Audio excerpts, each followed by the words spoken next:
para ver, ¿no? Este es un paciente cirrótico que tiene una de las complicaciones, doctora, así, ¿no? Bueno, ¿cuál es la citis? Es el aumento, o mejor dicho, es la presencia de líquido libre en la cavidad abdominal. Nosotros no debemos tener ni siquiera un centímetro de líquido libre en la cavidad, eso es anormal. ¿Cuáles son las causas más frecuentes de ascitis? Cirrosis hepática, tuberculosis peritoneal, carcinomatosis. Esto es estadística de nuestro país. Y entre otros, desnutrición por el problema de la hipoaluminemia y también síndrome nefrótico donde se pierde mucha proteína. Entonces, ¿cómo explicamos que haya ascitis en cirrosis? Hay dos teorías bien importantes, ¿ya? Concéntrense un poquito, chicos, y así no nos demoramos más, ¿ya? Tenemos la teoría del bajo llenado o underflow, que tiene que ver con la presencia de hipertensión portal. O sea, para que haya ascitis en cirrosis, tiene que haber hipertensión portal. ¿Qué pasa cuando hay hipertensión portal? Hay un desbalance de las fuerzas de Starling. Ustedes recuerdan que el intravascular se rige por las leyes de Starling, ¿no? Por la presión concótica que retiene el volumen sanguíneo y la presión hidrostática que trata de sacar. Entonces, en este caso, ¿qué va a pasar? Hay alteración en ambos casos. La presión hidrostática está aumentada y la presión oncótica está disminuida. Como ocurre esto, ¿qué es lo que va a pasar? Hay salida de líquido hacia las cavidades y se forma ascitis, puede haber derrame pleural, hasta derrame pericárdico, pero lo más frecuente es en la cavidad abdominal, y también edemas. Igualmente va a haber un incremento del volumen plasmático, pero con disminución del volumen circulante. La otra teoría es la teoría del sobreflujo o del overflow, y acá está involucrado ese fenómeno vasomotor que habíamos hablado, que es la vasodilatación arteriolar esplácnico, la vasodilatación territorio esplácnico. Esto va a producir una especie de secuestro, digamos, del volumen sanguíneo a nivel esplácnico. Entonces, en las zonas periféricas va a haber una vasoconstricción, y de esto se va a dar cuenta el riñón. Entonces, el riñón, ustedes saben que trabaja con sangre, y la sangre es un líquido, entonces ve que no le llega volumen y él trata de agenciarse de donde sea para poder funcionar. Entonces, ¿qué es lo que va a hacer? Suelta el sistema renina-angiotensina-aldosterona con la finalidad de captar agua, pero el agua entra junto con el sodio, entonces por eso es que hay hipernatremia. Entonces, este hecho produce más hipervolemia, aumento de la presión hidrostática y finalmente extravasación del líquido, ya sea a la cavidad o a los tejidos. Y es cuando ocurre esto, estamos frente a lo que llamamos el síndrome ascítico edematoso. Entonces, también se sabe que hay alteraciones renales cuando hay ascitis en los cirróticos, porque hay una insensibilidad renal al factor natriurético auricular que más bien ayuda en la diuresis. Hay inhibición de la síntesis de prostaglandinas. Las prostaglandinas mejoran la filtración glomerular. En la cirrosis estas prostaglandinas están disminuidas, entonces la filtración glomerular también se va a venir a menos. También se sabe que en la cirrosis hay una hiperproducción de linfa en el hígado. Ustedes saben que la linfa se produce en el espacio de Lis, y estas por a través de una circulación linfática y a través del conducto torácico deben ir a la circulación general. Pero como el hígado está obstruido, también esta circulación está alterada. Entonces la linfa, ¿qué cosa hace? Trasuda, sale a la superficie del hígado y se forman quistes linfáticos. Pero estos quistes linfáticos van creciendo, llega un momento que crecen tanto, se rompen y caen a la cavidad abdominal, contribuyendo a la colección de líquido. ¿Cómo hacemos diagnóstico? La historia clínica es súper importante acá, ¿no? Tenemos que preguntar sobre antecedentes, alcoholismo, alguna enfermedad hepática previa, y aquí tenemos que poner todo nuestro conocimiento. Por ejemplo, ¿de dónde viene el paciente? Puede ser de Huanta, puede ser de Abancay, hay bastante virus B, el doctor Garavito les habrá dicho probablemente. La anamnesis es muy importante. En el examen clínico van a ver a un paciente que semiológicamente, como verán en sus libros, se le dice el hombre araña. El hombre araña porque tiene la panzota bien dilatada y sus piernitas y sus bracitos son bien delgaditos, entonces parece una araña. También dicen gestante a término, ¿no? Cuando la mujer está embarazada por los 9 meses, semejante bulto le hace caminar así, ¿no? Como orgullosa. de lo que tiene adentro, ¿no? Entonces, cuando ocurre esto, le dicen, otros le llaman el abdomen batraciano. Eso creo que dibuja mejor esto, y esto ocurre cuando el paciente está en el cúbito dorsal. Esto pues se hace una bolsa acá, ¿no? Por el líquido que hay. Y en el examen clínico vamos a encontrar matidez desplazable, puede haber signo de la oleada también. La ecografía abdominal es capaz de detectar hasta 5 centímetros cúbicos de líquido libre en la cavidad abdominal. Entonces, ya hemos hecho la anamnesis, le hemos examinado, le hemos pedido una ecografía, y la ecografía dice sí hay líquido, puede ser que haya 500 centímetros. El siguiente paso es hacer una paracentesis diagnóstica. Para esto elegimos un lugar, que puede ser la fosa ilíaca derecha, con una jeringa vamos a introducir sin ningún miedo. No se preocupen que si se perfora, esos son mitos que tenemos, solamente percutan bien en la zona de mayor matidez, no timpanismo, pues el timpanismo se va a meter de frente a una asa intestinal, que sea más que punza, aspiran unos 20 centímetros y eso van a estudiar para saber cuál es la probable causa de la ascitis. Entonces, ustedes piensan que es cirrógena, pero no están seguros. Entonces el examen, ¿cómo es la ascitis en el cirrótico? El color es amarillo citrino y es transparente, por ejemplo, ¿no? Entonces, ¿qué cosa van a estudiar ustedes? Van a mandar al laboratorio para hacer un estudio citoquímico. Aquí es importante el dosaje de las proteínas. Proteínas mayores de 3 grados, hablamos de un exudado, y menos de 3 de un trasudado. En la cirrosis generalmente es un trasudado. El exudado está en relación a cáncer, a procesos de infecciones, también infecciosas. Pero también ustedes van a pedir un examen bacteriológico, que es para cultivar gérmenes comunes. No hay que olvidarnos de detectar o descartar tuberculosis peritoneal. Entonces vamos a pedir un estudio en vivo, como la coloración de Sir-Nielsen, directo, y también el ADA, que ustedes ya conocen. Si es neoplasia o la sospecha, o para descartar, entonces vamos a pedir Papa Nicolau y el Block 6, que creo que ustedes ya saben cómo se hace. Muy bien, el diagnóstico etiológico, pues principalmente lo vamos a hacer con una laparoscopía, y haremos una biopsia hepática si el hígado está enfermo, y una biopsia peritoneal si el peritoneo siempre está enfermo. En el tratamiento, en primer lugar, antes de comenzar el tratamiento a los pacientes, tenemos que hacerles una evaluación para saber, por ejemplo, con cuánto de sodio estamos perdiendo, como estamos partiendo en el tratamiento. Entonces, se le hace juntar al paciente orina de 24 horas, ¿ya? Y eso se manda al laboratorio para que hagan orina de 24 horas. Normalmente deberíamos excretar 120 miliequivalentes de sodio, pero los cirróticos solo eliminan 20 o menos, el resto se reabsorbe. Entonces, nuestro objetivo del tratamiento es que el paciente no reabsorba sodio. Por eso que los diuréticos que vamos a usar son perdedores de sodio, ¿ya? Bien, otra cosa que tenemos que hacer es saber cómo está el sodio, el potasio, el cloro, ¿cierto? La urea creatinina, para saber con qué riñón contamos, porque si hay insuficiencia renal, nuestro tratamiento va a estar en nada, ¿no? Y controlar el volumen urinario y también el peso. Un buen tratamiento es cuando se pierde un medio kilo más o menos por día. Tampoco el caso es que pierdan 3 kilos al mismo tiempo, no. La pérdida debe ser progresiva. Entonces, la medida en primer lugar que vamos a tomar es el reposo. Se sabe que con el simple reposo del cúbito dorsal puede fundir edema de miembros inferiores. Luego la dieta, estrictamente hiposódica. Y el resto es como ya habíamos hablado hace un momento. Luego vamos a agregar diuréticos si es que no vemos que el paciente no va muy bien, y la primera posibilidad de usar un diurético es la espironolactona. Es muy importante porque esta elimina sodio pero ahorra potasio, ¿ya?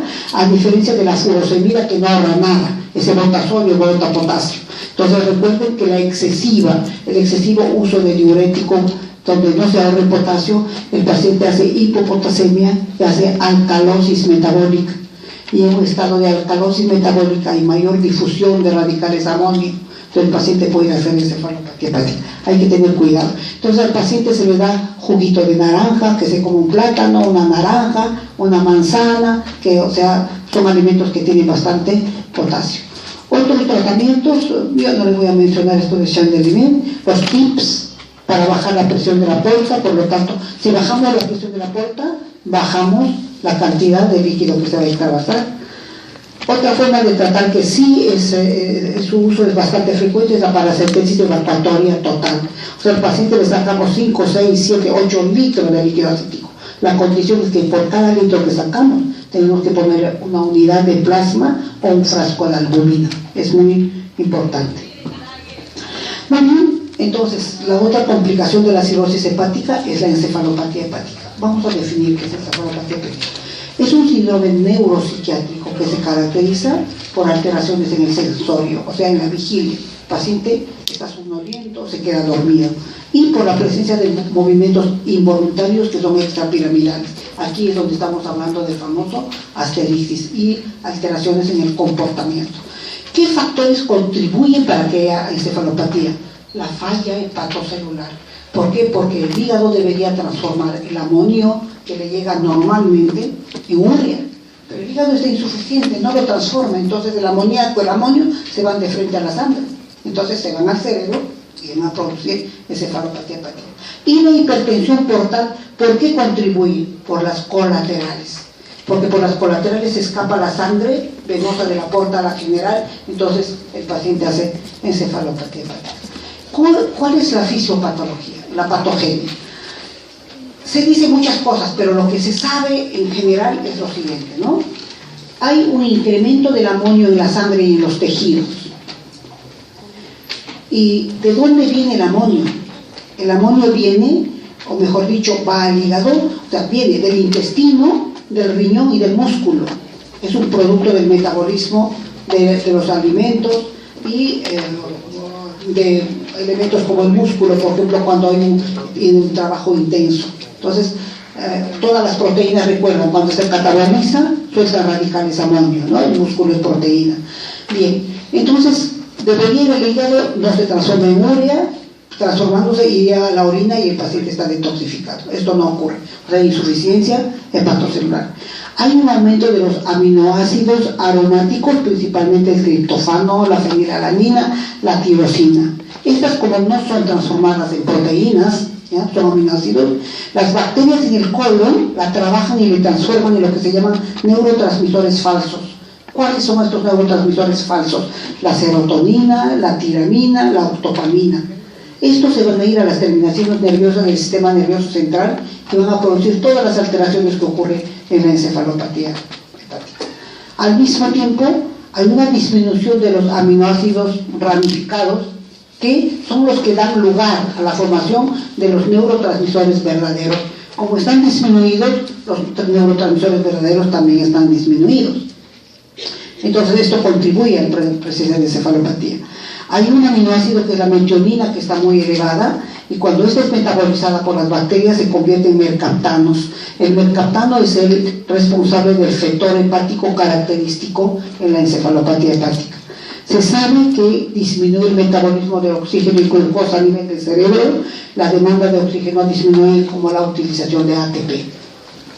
Entonces hay un sufrimiento cerebral en ese sentido. Muy bien, un paciente cirrótico no tiene por qué hacer encefalopatía si está compensado. Tiene que haber un factor que lo descompense. Por ejemplo, una hemorragia. La sangre es una proteína y el intestino se desdobla y suelta radicales amonio. Las infecciones, el estado de hipercatabolismo endógeno suelta radicales de amonio. Los disturbios hidroelectrolíticos, por ejemplo, la hipopotasemia, la hipocloremia, porque da alcalosis metabólica. El aumento de la ingesta de proteínas en la dieta, un cirrótico se come una parrillada, por ejemplo, ¿no? O está estreñido.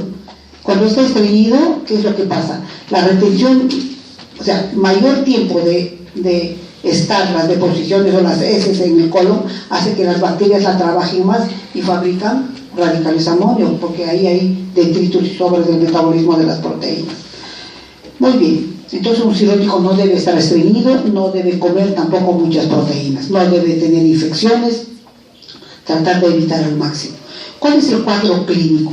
En primer lugar, va a haber alteraciones en el estado del sensorio, el fetor hepático va a estar presente y el electroencefalograma nos puede ayudar al diagnóstico. Entonces, Entre las manifestaciones clínicas tenemos alteraciones mentales, o sea, el paciente va a comenzar, por ejemplo, con un trastorno del ritmo del sueño. O sea, en las noches va a estar despierto y en el día duerme. Eso es la primera fase de la encefalopatía. Puede haber desde una discreta somnolencia hasta el coma, ¿no? Hay desorientación temporoespacial, o sea, el paciente de pronto se desubica, no sabe dónde está, y a veces ni sabe qué fecha es, desconoce a los familiares, etc., ¿no? Hay alteraciones de la personalidad y el comportamiento. Muchos pacientes se vuelven coprolálicos, o sea, comienzan a hablar insultas, o la gente tan tranquila y comienza a contar chistes colorados. O sea, y de la familia dice, ¿qué le pasa? Este está aquí raro, ¿no? Y si no saben que es erótico, va a pasar, lo van a confundir con problemas psiquiátricos. Así se comportan los pacientes con encefalopatía táctica. Muy bien, entonces, también va a haber alteraciones neuromusculares, hemos dicho, o sea, la presencia de movimientos extrapiramidales, puede haber hipertonía, rigidez, hay signo de Babinski bilateral, hasta puede haber convulsiones. Ya hemos dicho el sector hepático de dónde viene. Muy bien, grado de encefalopatía hepática. El grado 1 es cuando el paciente duerme de día y despierta en la noche. Es típico.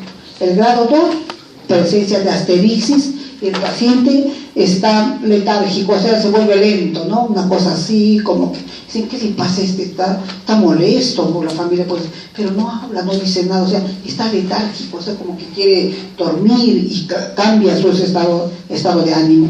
Y si le examinamos va a haber asterixis, eso es grado 2. En grado 3, el paciente está confundido totalmente y está somnoliento.